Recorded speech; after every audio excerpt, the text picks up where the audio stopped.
여행이 즐거운 이유, 다시 돌아올 곳이 있기 때문일 겁니다. 그래서 우리는 여행을 다녀온 뒤에 그때 얻은 에너지로 일상을 살아가고 또다시 여행을 꿈꾸는데요.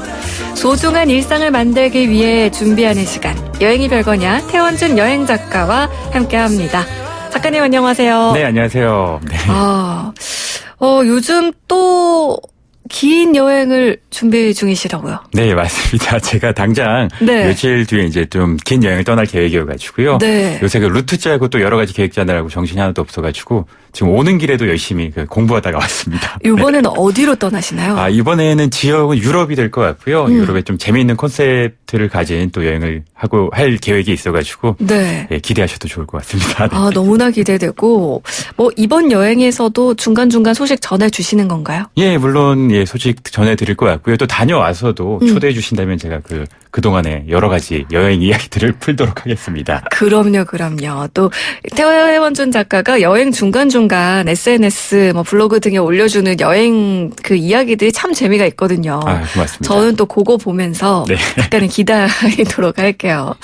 아니, 작가님도 여행을 워낙 많이 다니시는 분이니까요. 네.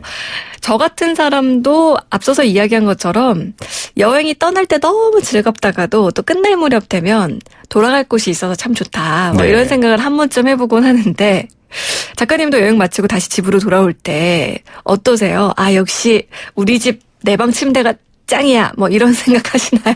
저는 이게 계속 워낙 방랑병이 많다 보니까 딱 집에 들어오면 약간 아쉬운 기분이 많이 더 드는 것 같아요. 제가 작년에 냈었던 책의 마지막 그 구절이 딱 집에 들어와가지고 우리 집이 최고다. 정말 집이 최고다. 이렇게 말할 타이밍에 조금만 더 여행하다 올걸?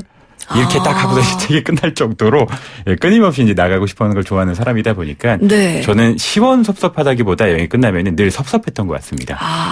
사실 많은 분들은 저를 포함해서 여행 떠나는 게 너무나 좋지만 그래도 또 일상으로 돌아왔을 때 그래 또 이런 게 있으니까 여행을 떠날 수 있는 거지 이런 생각을 하는데 역시나 또 여행 작가답습니다.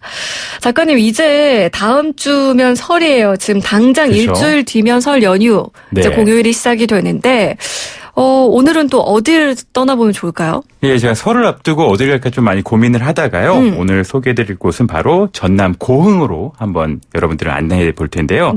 그 이유가 올해 이제 2020년도가 밝았는데 고흥이 올해 2020 고흥 방문해로 지정이 되었습니다.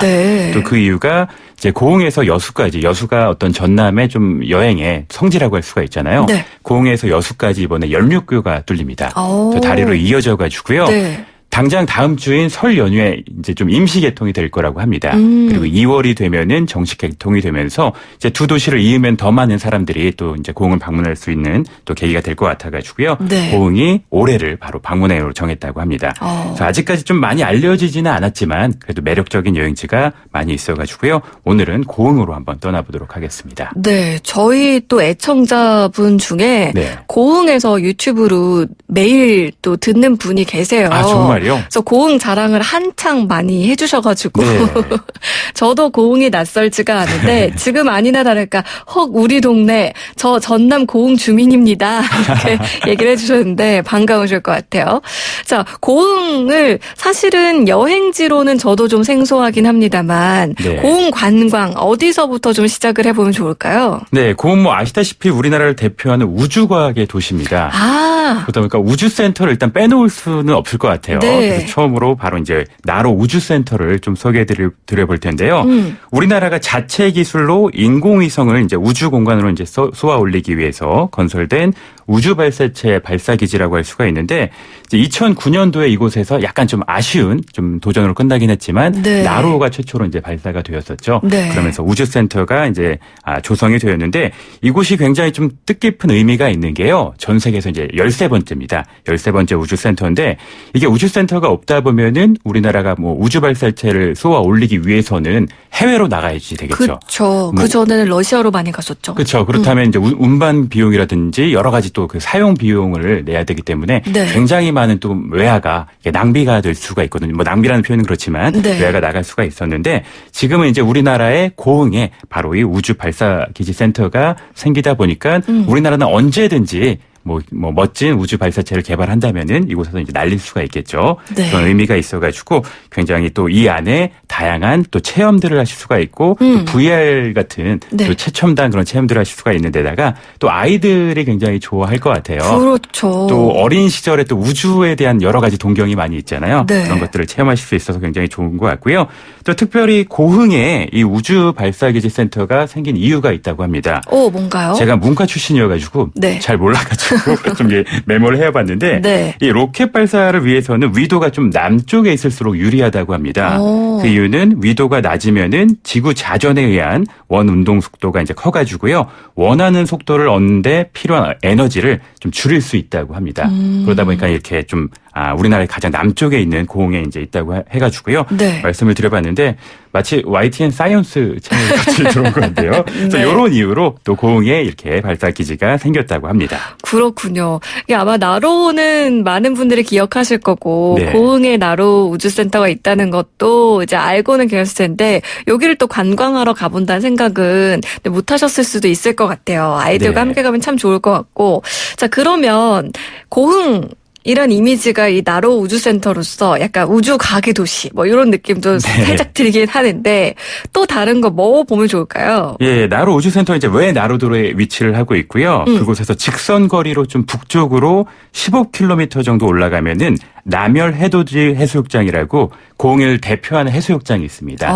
네, 이곳에 바로 우주발사 전망대가 위치를 하고 있어요. 네. 그래서 7층짜리 이제 높은 전망대라고 할 수가 있는데 이곳에 올라가면은 나로 우주센터가 딱 보여가지고 만약에 그곳에서 로켓이 발사된다고 하면은 이곳에서 이제 조망을 하는 게 가장 좋다고 할 수가 있겠죠. 그래서 아마 이제 그 발사가 된다고 하면 여기는 거의 뭐 예약이 꽉 찰 것 같아요. 이쪽에 올라가시면은 지금은 이제 다도의 풍경을 감상하시기가 더 좋겠죠.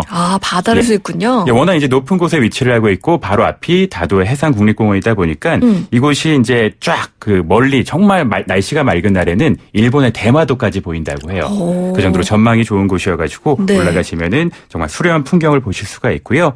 또 7층에 커피숍이 있는데 그 커피숍이 또 독특한 이유가 회전 레스토랑이라고 보시면 됩니다. 그래서 우리가 느끼지는 못하는데 정말 미세하게 조금씩 그 7층 전체의 그 어떤 레스토랑 내부가 이제 회전을 해가지고요. 네. 이제 커피를 다 마실 때쯤이면은 창밖 풍경이 달라져 있습니다. 어머나. 이렇게 재밌는 체험하실 수가 있는 데다가 네. 그다음에 또 뭐 역시나 1층과 2층은 이제 우주 과학에 관련된 여러 가지 전시물들이 있고요. 또 지하 1층에는 아이들을 위한 놀이방도 위치를 하고 있기 때문에 네. 정말 남녀노소 누구나 이제 가보시면은 굉장히 좀 만족할 만한 그런 전망대라고 할 수 있을 것 같습니다. 네. 지금 당장 뭐 발사체를 발사하는 걸 볼 수는 없지만 그거 아니더라도 충분히 즐길 수 있는 곳이라는 생각이 드는데요.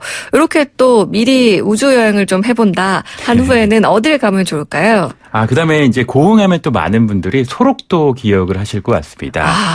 예, 조금은 아픈 이제 곳이죠. 예, 좀 네. 아픔이 담겨 있는 곳이긴 한데 이제는 고흥의 좀 새로운 관광 명소라고 보셔도 될 것 같아요. 이곳이 이제 고흥반도 끝자락인 녹동항 이제 많이 들어보셨을 것 같은데요. 네. 녹동항에서 채 1km도 안 되는 위치를 하고 있는 섬이라고 보시면 되는데 이 섬의 모양이 어린 사슴과 같다고 합니다.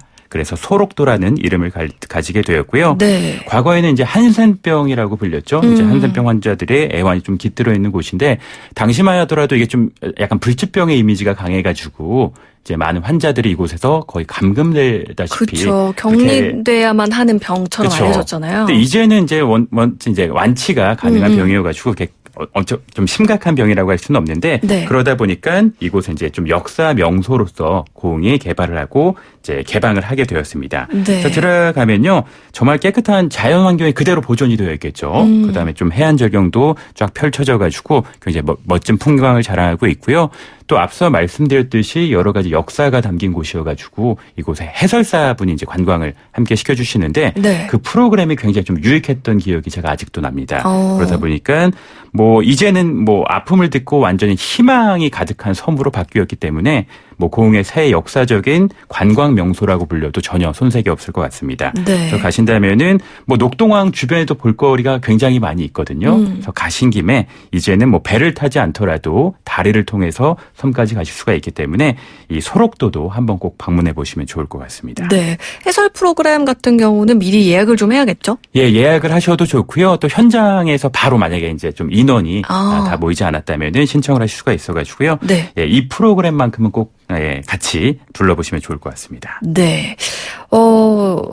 우리나라 하면 또 어느 도시든 지역 명산이 있기 마련이잖아요. 그렇죠. 고흥도 뭐 도시 대표하는 그런 산이 있을까요? 네, 뭐 고흥하면 파령산입니다. 뭐 지역 분들에게는 굉장히 좋은 트레킹 코스로 좀 사랑받고 있는 곳인데요. 네. 파령산이다 보니까 정말 이름 그대로 8개의 봉우리가 있습니다. 이 산이 이제 소백산맥 끝자락에 위치를 하고 있는 네. 산맥이라고 보시면 되는데요. 1998년에 도립공원으로 지정이 되었다가 네. 2011년도에는 다도해 해상국립공원으로 묶이면서 이제 국립공원으로 승격이 될 정도로 아름다운 산세가 풍경 이제 좀 펼쳐지는 곳이어가지고요. 네. 좀 올라가시면 좋을 것 같은데 해발 고도가 가장 높은 곳이 600m 정도밖에 되지 않습니다. 그러니까 그렇게 높지 않은 곳인데 네. 의외로 산세가 약간 험한 편이어가지고요. 트레킹 하실 때 조금 애를 먹으실 수는 있습니다. 그럼에도 어떤 봉우리에 올라가시더라도 이제 8개의 봉우리가 있는데 그 봉우리 어디를 올라가시더라도 역시나 아까 우주발사 이제 전망대처럼 수려한 다도의 풍경이 쫙 펼쳐집니다. 네. 정말 우리가 첩첩산중이라고 하잖아요. 첩첩산중을 막 넘다 보면은 눈앞에는 첩첩섬중이 되는 거죠. 그래서 정말 눈앞에 그 수많은 그 섬들을 담으면서 풍경을 바라볼 수가 있어가지고 또 새해고 혹여라도 다음 주에 가실 뭐 어떤 기회가 되시는 분들이라면은 우리가 새해 정말 그 설날에 이제 소원을 비시잖아요. 네. 이곳에 올라가셔서 소원을 비셔도 굉장히 좀 좋을 것 같아가지고요. 네. 파령산까지 보신다면은 어떤 지금까지 말씀드렸던 여러 가지 관광지와 함께 고흥을 정말 제대로 방문하셨다고 보시면 될 것 같습니다. 이 남쪽 지역으로 또 고향 방문하시는 분들은 저 연휴 맞아서 요 고흥도 한번 다녀오셔도 좋을 것 같다 이런 생각이 드는데 일단 뭐 고흥까지 갔으니까 지역 별미 즐기고 와야 되겠잖아요. 네. 뭐 바닷가 가까우니까 당연히 뭐 회나 뭐 이런 바닷가 음식들은 당연히 있을 것 같고 네. 뭐 먹으면 좋을까요? 일단 녹동항으로 가시면 가장 좋습니다. 네. 녹동항이 가장 큰 항구이기도 하고요. 또 예전부터 고흥에서 이 녹동항 주변이 가장 좀 부자 마을이었다고 해요. 그래서 워낙 또 풍성함이 있어가지고 일단 항구이기 때문에 회센터가 쫙 이제 펼쳐져 있습니다. 네. 그래서 어딜 가시더라도 싱싱한 회를 즐기실 수가 있을 것 같고요. 그다음에 고흥의 특산 별미라고 하면은 일단 붕장어탕이 있습니다. 붕장어가 이제 일본어로 안하고라고도 이제 말을 네. 많이 하는데 이 붕장어 같은 경우는 지방이 굉장히 좀 적은 편이어가지고요. 탕을 즐기기에도 좋다고 합니다. 그래서 이제 이 고흥 쪽에서는 별미로 붕장어탕을, 그러니까 장어를 구워 드시는 것도 있지만 네. 탕으로 즐기시는데 저도 이제 방문을 해봤다가 한번 맛을 봤는데 굉장히 좀 독특하더라고요. 그래서 이제 통영 쪽도 이제 붕장어탕을 많이 먹는데 그곳과는 조금 달리 이곳은 된장 베이스로 끓이시더라고요. 된장하고 이제 넉넉하게 채소를 함께 썰어가지고 네. 이제 정말 자글자글하게 이제 붕장을 이제 끓여가지고 같이 나오게 되는데 굉장히 구수하고 어디서도 맛보지 못했던 그야말로 별미여가지고 혹시 지금 들으시는 분들이 있다면은 네. 고흥하면은 붕장어 꼭 기억을 해놓으셨다가 붕장어탕 즐기시면 좋을 것 같습니다. 네. 또 그 밖에도 이제 뭐 지역 특산물 같은 거 많이 쇼핑을 하시는데요. 네. 고흥하면 또 떠오르는 과일이 있죠. 뭔가요? 고흥하면 바로 유자죠. 들어본 것 같아요. 네, 고흥 유자가 워낙 유명해가지고 네. 저 개인적으로 유자차를 굉장히 좋아해서 저희 집 냉장고에 늘 유자차가 있거든요. 네. 근데 늘 보면 거의 다 고흥산이에요. 예, 그 정도로 좀 남쪽 따뜻한 곳이다 보니까 네. 유자가 잘 이제 재배가 되어가지고요. 유자가 굉장히 유명하고 또 최근 들어서 석류도 굉장히 각광을 받고 있습니다. 네. 고흥 쪽에서 이제 석류도 이제 같이 재배가 되고 있어가지고요. 지역 특산물이 되면서 심지어 작년 같은 경우는 이 유자하고 석류 축제가 최초로 이제 1회로 열렸습니다. 고흥에서. 그러다 보니까 이제 고흥까지 가셨다면은 이제 맛있는 음식 즐기시고 네. 집에 이제 들어오실 때는 이제 양손 가득 유자차하고 석류 관련된 네. 이제 특산품을 들고 돌아오시면은 굉장히 좀 보람찬 여행을 마치고 돌아오실 수 있을 것 같아요. 네, 붕장어탕으로 몸보신 좀 하고 네. 또 상큼하게 유자와 석류 관련된 그런 이제 뭐 디저트나 이런 것들 챙겨가지고 오시면 정말 완벽한 여행이겠다. 뭐 이런 생각이 듭니다. 방송 전에, 그러니까 태 작가님 오시기 전에 9676 청취자님으로부터 문자가 하나 왔었어요. 네. 현지 아나운서 진짜 축하해요. 저 아이 가진 거 얼마 전에 알았습니다. 아들이에요, 딸이에요? 맛있는 거 많이 먹고 항상 조심하고요. 우리 태 작가님, 현지 아나운서 태교 여행 갈 곳도 좀 추천해 주세요. 이런 문자를 보내주셨거든요. 근데 아시는 분들은 제가 방송에서 뭐 몇 번 얘기한 적이 있어서 아실 수도 있는데 네. 모르셨던 분들도 많으셨던 것 같아요. 네. 오늘이 이 여행이 별거는 또 마지막 방송이다 보니까 긴 네. 여행을 떠나시다 보니까 요거 하나 9676 청취자님이 물어봐 줬으니까 하나 추천해 주실 수 있을까요? 좋은 태교 여행지요? 네. 태교 여행지를 어디 하시면 좋을 것 같냐면은 뭐 쿠바에서 제가 가셨다고 들려서 아닙니다. 그건 아닙니다. 네. 일단은 뭐 동남아시아 가까운 곳 너무 이제 네. 먼 곳은 조금 힘드실 수가 있으니까 네. 동남아시아 가까이에 아름다운 이제 휴양지들이 많이 있잖아요. 네. 제가 지지난주에 추천드렸던 팔라완도 이제 여유를 즐기실 수 있어서 좋을 것 같고요. 네. 또 제가 작년에 베트남 소개하면서 많이 좀 언급을 했던 것 같은데 푸꾸옥이라고 네. 또 리조트로 정말 유명한 섬에 가시면은 그곳에서 다양한 좀 이렇게 저렴하게 정말 풍성하게 태교 여행을 하실 수 있을 것 같아가지고요. 가까운 뭐 동남아시아 섬 좀 추천을 드립니다. 개인적으로요. 그렇군요. 네. 네. 참고하도록 하고 많은 분들 참고하셨으면 좋겠습니다. 네. 저희가 그래도 꽤 오래 함께 했어요. 태 작가님이랑. 네. 작년 5월이었죠. 네. 마지막 방송 어떠세요? 이 시간 이제 또 훌쩍 떠나셔야 하는데. 네, 좀 아쉽긴 하지만 그래도 저 이제 본분이 여행자잖아요. 그래서 다시 이제 길 위에 서야 될 것 같아가지고 아쉽지만 오늘 청취자분들께 좀 여행지를 소개하는 마지막 시간이 될 것 같고요. 예, 정말 그동안 너무나 제가 사랑했던 도시들을 많은 분들께 소개해드릴 수 있어서 큰 영광이었고 저 개인적으로도 감사한 순간이었던 것 같습니다. 그리고 또 YTN 라디오의 간판 프로그램이잖아요. 이 프로그램이. 예, 이 프로그램에서 굉장히 오랫동안 그래도 8개월 가까이 네. 좀 살아남아서 열심히 또 일할 수 있었던 것도 저한테 좋은 추억이 될 것 같습니다. 네. 예, 전 물론 이제 떠나지만 끊임없이 앞으로도 좋은 여행 콘텐츠 많이 개발을 해가지고요. 예, 이 시간에 그랬던 것처럼 많은 분들께 좀 여행에 대한 설렘을 많이 안겨드릴 수 있는 작가가 되도록 하겠습니다. 네. 아니, 저뿐만 아니라 청취자분들도 이 시간 통해서 당장 떠나지는 못하지만 네. 짧게나마 항상 함께 여행하는 그런 기분이었어요. 네. 그래서 감사하다는 말씀 한 번 더 전해드리고 싶고요. 또 앞으로의 여행 건강하게 재미있게 또 좋은 소식들 많이 전해주셨으면 좋겠습니다. 여행이 별거냐 태원준 여행작가와 함께했습니다. 오늘 말씀 고맙습니다. 네, 그동안 감사했습니다.